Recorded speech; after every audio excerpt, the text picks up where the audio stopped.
and Dani here, co-founders of Freedom Real Estate Group, family of companies. Now, today is episode 8 of our vlog. 8. I was about to say, am I supposed to go 8? You're welcome. You're welcome. And again, the series is intended to be a day in the life of the Freedom Real Estate Group family of companies and team members. And today is part 2 of our apartment series. That's right. And you're going to see here that we actually have cheat sheets because this is a big story about what's been going on in our apartment. So we wanted to make sure that we didn't miss a beat. So last week we stood in front of the apartments and started our story for you. Today we're going to get you fully up to date of where we're at now. We started off talking about tenant evaluation. I believe that's where you started. Right. Finding the good tenants versus the bad tenants. So one of the ways that we did that strategically was through pest control. We needed to treat all the apartments for pest control. So our property management company put notices on the door, quite a few, to prep and teach everybody the guidelines of what they had to do for pest control. And we knew that there were going to be some non-compliant tenants. What did that tell us? Get them out of here. So that was where we started. Non-compliant. I like that. Bad tenants. Well, again, through this process, we've gone through 2 waves of evictions, and we are now on wave 3, and we just received word that we will have court dates for 8 more units in the next 2 weeks.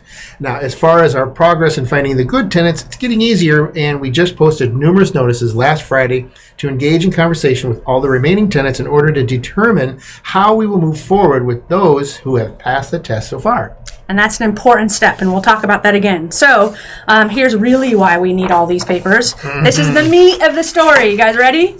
So we started off at closing with the wrong keys. So we tried to figure out, why do we have all the wrong keys? And it turns out the previous seller's supervisor, his name, I'm going to call him Jacob. That's not his real name, but he's the one that delivered the keys to the closing office. They weren't the right keys, and so we wanted to figure out why. So we found out through talking to a lot of the tenants at the property that the Jacob was a drug dealer. And we heard whole lot more. So before I go into that, I want to say that we did a lot of due diligence on this property. We told you that we closed in 2 weeks, so it was quick due diligence, but we went through every single unit on this property, and Jacob was the one that was showing us. We didn't see a whole lot of signs. Did we see there were bad tenants? Yes. You go into any apartment complex, you're going to have bad tenants, depending on the past landlord and how they were managing everything. So that didn't scare us at all.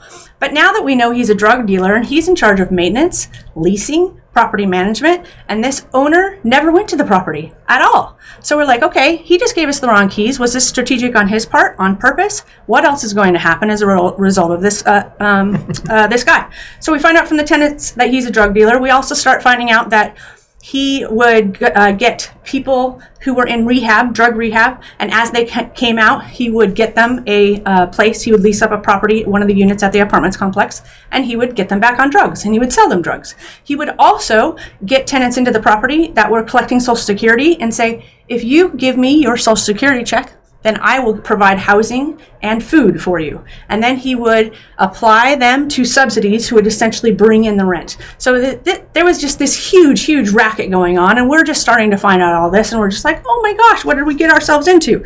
So as a result, many of the tenants here will be likely transitioned out of the property, and that's kind of where that story was going.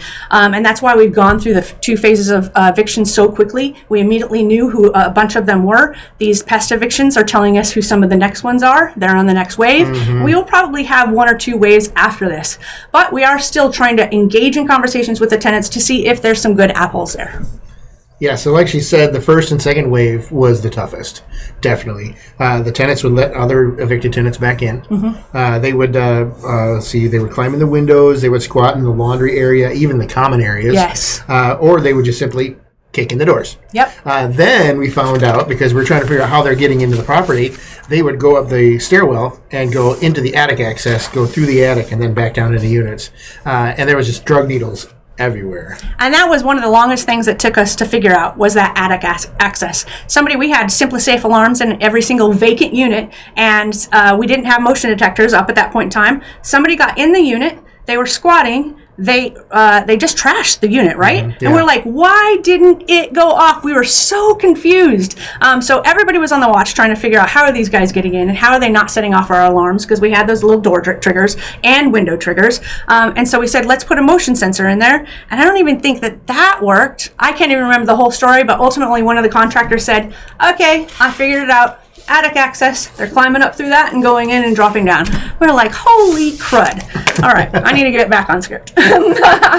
So one week on our property walks, we walked in on the squatters who had been doing drugs, one of them anyway. There was actually 3 people in the property, a male and 2 females. And so we called the police.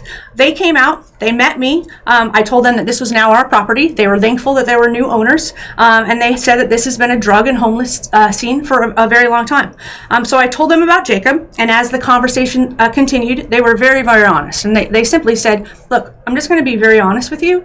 The jails are full. There's not a lot that we can do. We're going to come out, we're going to help you, and we're going to get these guys off the property, but that's about all that we can do. And so I started talking to them about the alarms, and I'm like, okay, so help me out. How do we keep these guys out of here, and how do we clean this place up? And so we had strategically talked about the alarms, about how if I kept them on silent and the police could come and they could get them, and I was like, well, the jails are full, they're not going to arrest them anyway, so what's the point? So they ultimately said, hey, just keep the sirens on, and as they hear those sirens, they're going to essentially, go away. So that's what we ended up doing there. We talked about a bunch of other different strategies.